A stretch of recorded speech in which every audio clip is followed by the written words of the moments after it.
Hello, my name is Barak. I work here at Rmote Health, and this is a tutorial for healthcare teams on how to sign up and use Remote Health to help manage your patient's blood pressure. The main thing I wanted to say is that the main function of this system is to get well-packaged reports for healthcare team members or clinicians to be able to make clinical decisions about patients' blood pressure. And the way this will work is that you'll get timely reports. You can set how you want them, either weekly, monthly, or every 3 months, on all the patients who are using the app. And then you can make decisions with those reports and make changes to their medication. So that's the idea. It's not for continuous monitoring from the healthcare side. So if you want to sign up, you go to the sign up button, you use your name, your date of birth, your NHS email, and then you'll need to select your role, which is a healthcare professional.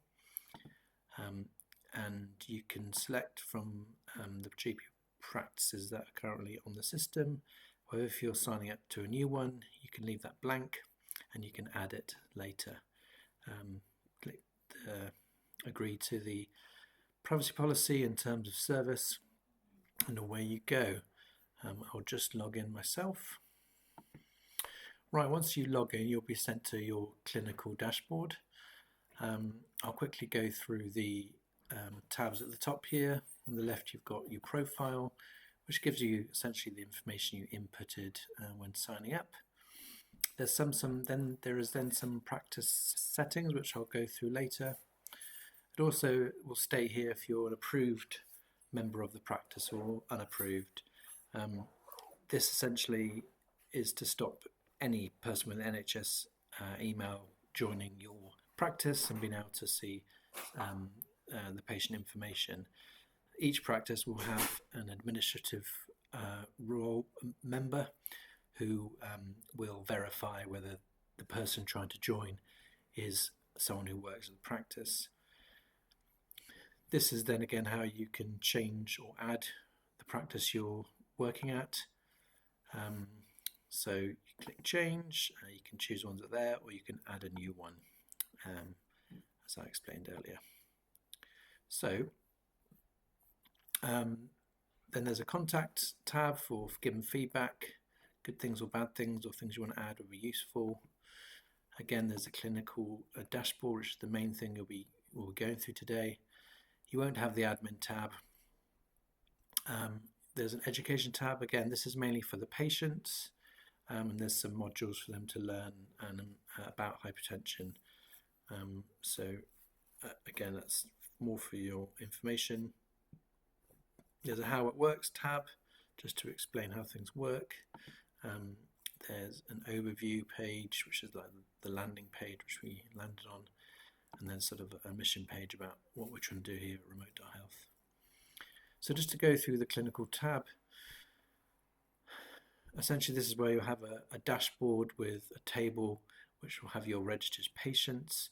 It'll say how many here are being monitored with the system, and here will tell you how many patients are their home blood pressure is above the target. And below you have 3 tabs. There's your patient list, analytics, and GP surgery. So the main one we're looking at is the patient list for BP patients. So I'll just bring up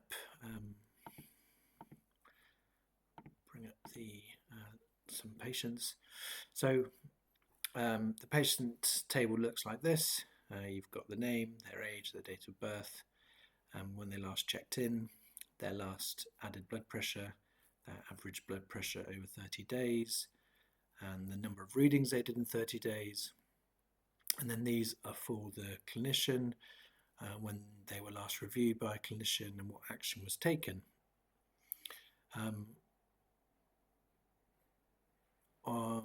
Up here is some ways to filter through the table.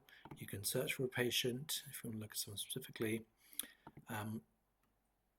Automatically, if you have patients assigned to you, it'll be um, it'll choose your name, and any patients assigned to you will appear. To assign a patient to yourself, you'll need to click into the patient's record, and I'll just briefly show you that. It has name, GP or clinician, and you can choose your name, which will be showing here if you had joined the practice and been authorised. And then you can choose to only see patients who have recently updated or added data to the system. So maybe patients over the last 24 hours, what they've added, or patients who have been active over the past 3 days, and so on. You can then choose the time frame or that the table is showing. So 30 days is the default, but you could choose to just look at the last 7 days of the patients that have added details. And here is if you want to hide some patients that maybe you've reviewed this week. So you could click hide reviewed patients who reviewed in the last 7 days, and they would disappear from the list. And again, this is how how you're sorting the table. So it's standard set to average highest, but you can change that. The table does have a coloured coding system. So currently these are both white because everything's normal. If they have an average or a last reading that is above greater or equal to 180 over 120, that will be red, and anything below that but above the normal average will show amber. So clicking into the patient, we get a few more options with details. You can look at, if you want, you can look at readings they've put in when they're feeling unwell, but tend to not be using that because it skews readings. We want this as a tool to be used for patients when they're well, and to give average readings. It's not an acute tool for when people are sick. It gives you the average number of readings. There is a section on follow-up advice, and this has an algorithm which fits with nice guidance on what to do for patients if their blood pressure's above normal, or if it's very high. And it also looks at how many readings that patient's had over the period of time. So if it's less than 8 over 30 days and it's high but not very high, it will encourage you to contact the patient to do some more readings. If you've had 8 or more readings that month, then it will tend to say need to follow up or with the GP if things are high. Now, I mentioned at the beginning that the way this is to be used is to be a reporting tool. You'll get timely reports on the patients using the app, and the surgery tends to be set to monthly reporting, but this can be changed on an individual level. So say for this patient you were worried, you could say, oh, I want a weekly report, or if they're very stable, you could do a 3-monthly report for them. This is again how you put it to a certain clinician. You can adjust the patient's target blood pressure. There are some patients or some clinicians who aim for blood pressures less than 130 over 80. So you can adjust that there if you need. The review status is just a way of keeping track of what's been going on with the patient. So if you've made, for example, a medication adjustment, if you click that, then it will make a note that that's been done and the date that was done and by whom. So if you're looking at someone's notes and you want to see when something had been changed, then you could look there. You can look at the history of what's happened. Now, just to explain, clicking on these doesn't make it happen. It's information for the person using it. So if I click normal BP text send, it's not sending the patient the message, it's just keeping track of what's going on there. This section we're not really using at the moment, but it essentially will send the patient an email similarly with do some readings or you're well controlled. There is a restriction, a 7-day restriction for patients. Maybe you think a patient's overdoing their blood pressure too much. You can click that and it will restrict them to 7 days in the month period, consecutive days that they can do their blood pressure. A bit more clinical insight, the range, morning and evening difference can be quite useful. And then there's a graph of trends, and then all the readings and the times.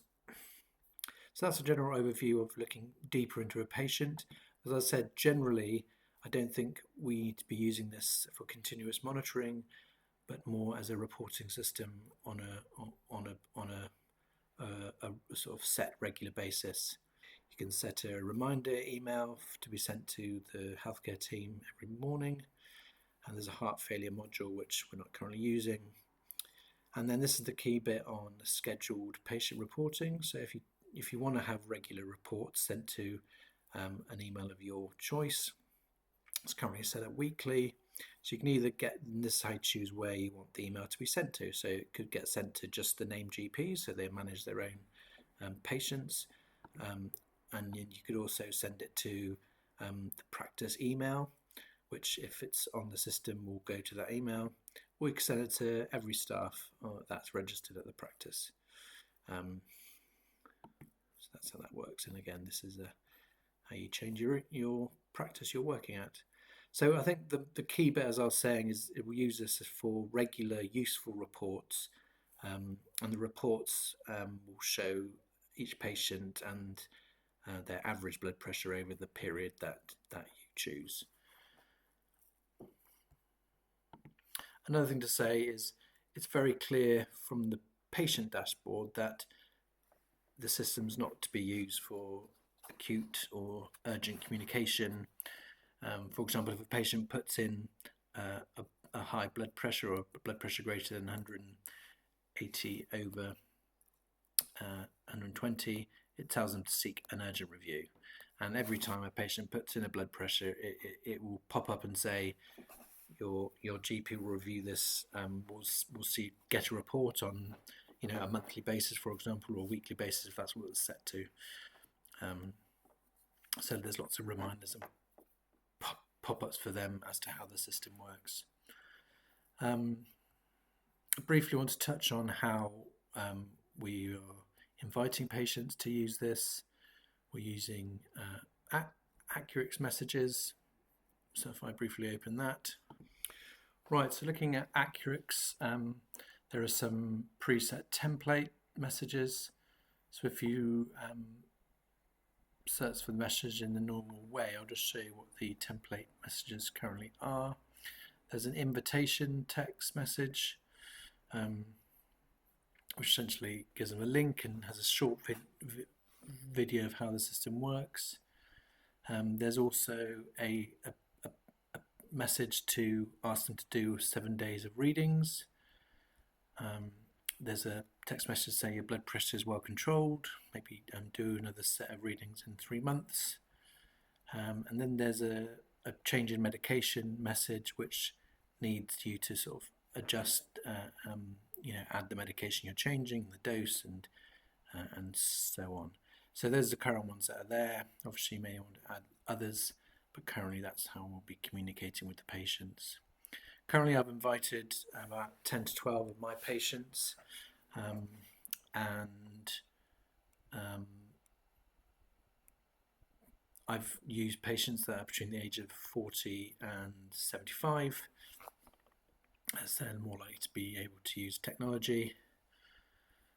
I think the way I hope that the system will be used is that over the year we'll be able to get patients' blood pressure under control, and this will give much better, make it much easier when it comes to sort of the QOF outcomes if we're proactively getting patients under control and getting readings.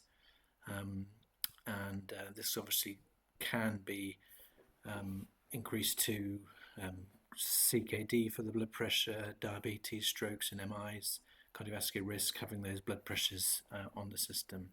So I'm hoping that we can increase the number of patients using it to give us regular reports on things and making adjustments in a timely manner. All right, well, you've probably got lots of questions, but I'll leave it there for now, and hope this is useful. All the best.